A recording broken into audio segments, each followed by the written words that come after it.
परम वंदनीय, परम आदरणीय सदगुरुदेव, पूजनीय संतजन, सम्मानीय सज्जनों, भक्तिमयी माता एवं बहनों, सदगुरु कबीर साहब का मूल ग्रंथ बीजक है, जिसमें शब्द सात का संक्षिप्त विवेचन मैं आप लोगों के समक्ष प्रस्तुत कर रहा हूँ।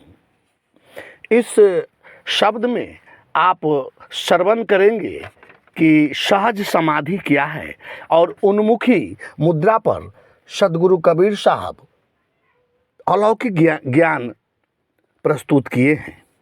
तो सदगुरु कबीर साहब कह रहे हैं कि जितने भी ज्ञान हैं उनमें सबसे सच्चा ज्ञान, उज्जवल ज्ञान आत्मज्ञान है।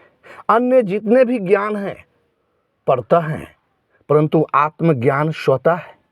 मैं हूँ, इसमें दो राय नहीं है।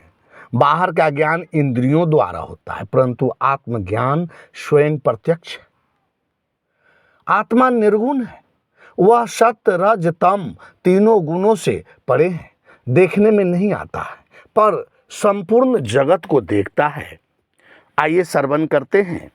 सदगुरु कबीर साहब कह रहे हैं, संतो कहो तो को पतियाई, झूठे कहत सांच बनियाई, लौके रतन अवेद अमौलिक, नहीं गाहक नहीं साई। हे संतो, मैं कहूँ तो कौन विश्वास करेगा। अकह परमात्मा के बारे में कुछ भी कहना झूठ है, पर इस झूठ से साधुओं का मार्ग प्रशस्त होने के कारण वह सांच बनाता है, अर्थात सत्य की प्राप्ति करा देता है। जब साधक योग के द्वारा प्रकृति मंडलों को लांघ जाता है तो उसे रतन तुल्य अपना आपा और अखंड अमूल्य परमात्मा, जिसे कुछ भी अलग नहीं होने के कारण न जिसका ग्राहक है न साईं है, वह दिख जाता है, अनुभव हो जाता है। सदगुरु कबीर समस्त प्रकृति मंडलों से पार अपने स्व निज स्वरूप में अवस्थित होकर कह रहे हैं और श्रोता संत जन शरीर संसार से चिपका एवं प्रकृति के जालों में उलझा हुआ है, इसलिए वह इतनी ऊंची अलौकिक बातों पर विश्वास नहीं कर पाता। जैसे अंगुली के निर्देश से बच्चे को चांद दिखलाया जाता है तो वस्तुतः उंगली की सीध में चांद नहीं होती, परंतु इस झूठ से सत्य चांद को सहज ही बच्चा देख लेता है। इसी प्रकार झूठे शब्दों के माध्यम से किए गए सत्य उपदेश और झूठे मन, झूठे शरीर, झूठ सुमिरन, झूठ ध्यान, झूठ योग इत्यादि के सहयोग से जीवात्मा सत्य ज्ञान, सत्य स्थिति को प्राप्त कर लेती है। जब जीवात्मा ऊर्ध्वमुखी होकर असंगत्व में स्थित हो जाती है तब आत्मा परमात्मा का साक्षात्कार कर लेती है। मित्रों, आप पूरा वीडियो जरूर सुनेंगे।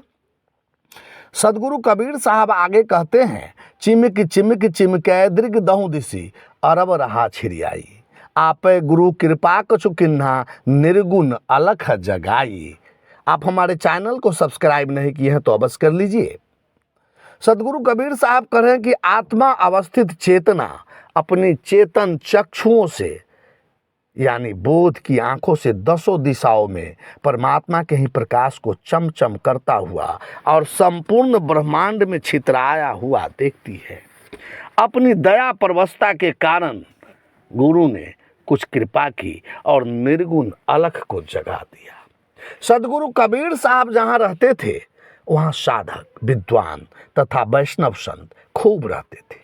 वैष्णव संतों ने साहब से प्रश्न किया कि साहब, रघुनाथ का दर्शन कब होंगे? तब साहब कहते हैं, सहज समाधि उन्मुखी जागे, सहज मिले रघुराई, जह जह देखो तह तह सोई, मन मानिक बेधो हीरा।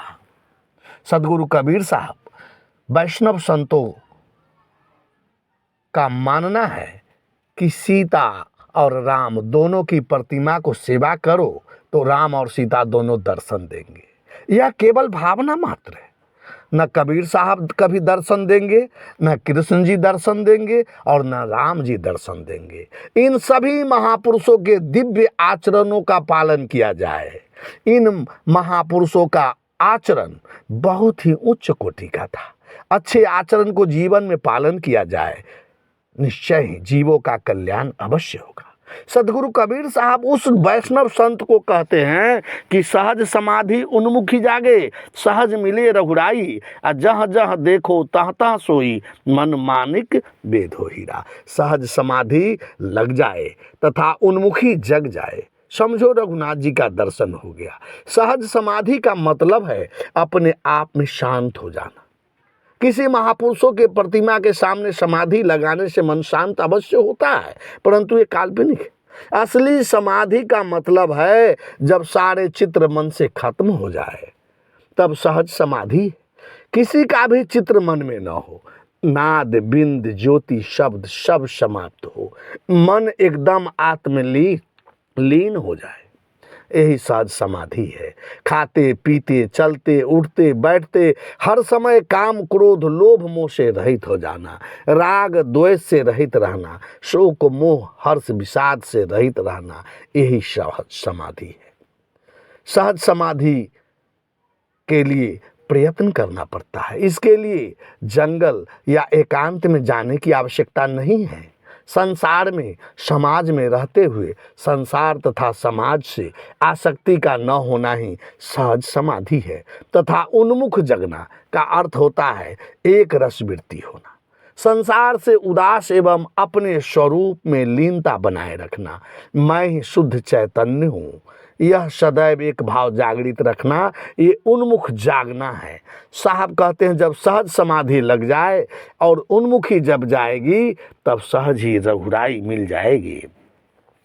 अंतर्मुखता के द्वारा सहज समाधि जाग गई, फलतः सहज ही परमात्मा मिल गए, रघुनाथ मिल गए। फिर जहाँ जहाँ दृष्टि जाती है वहाँ वहाँ सर्वत्र परमात्मा ही दृष्टिगोचर होती है, सिर्फ आत्मा ही शेष रह जाते हैं। और मन में मानिक तुल्य जो सूरत चिपकी हुई थी वह मन से असंग होकर परमात्मा हीरा में जा समाई। कहने का भाव समझिए, अंतर्मुखता समस्त साधनों का सार है। इससे सर्वात्मा राम से सहज मिलन हो जाता है और सूरत मन से अपना तादात्म्य तोड़कर उसे असंग हो परमात्मा में जा समाहित होती है। सदगुरु कबीर साहब अंत में कहते हैं कि परम तत्व गुरु ही सो पावे, कहे उपदेश कबीरा। सदगुरु कबीर साहब उपदेश करते हैं यह परम आत्मज्ञान गुरु से ही पाया जा सकता है। साहब बंदगी।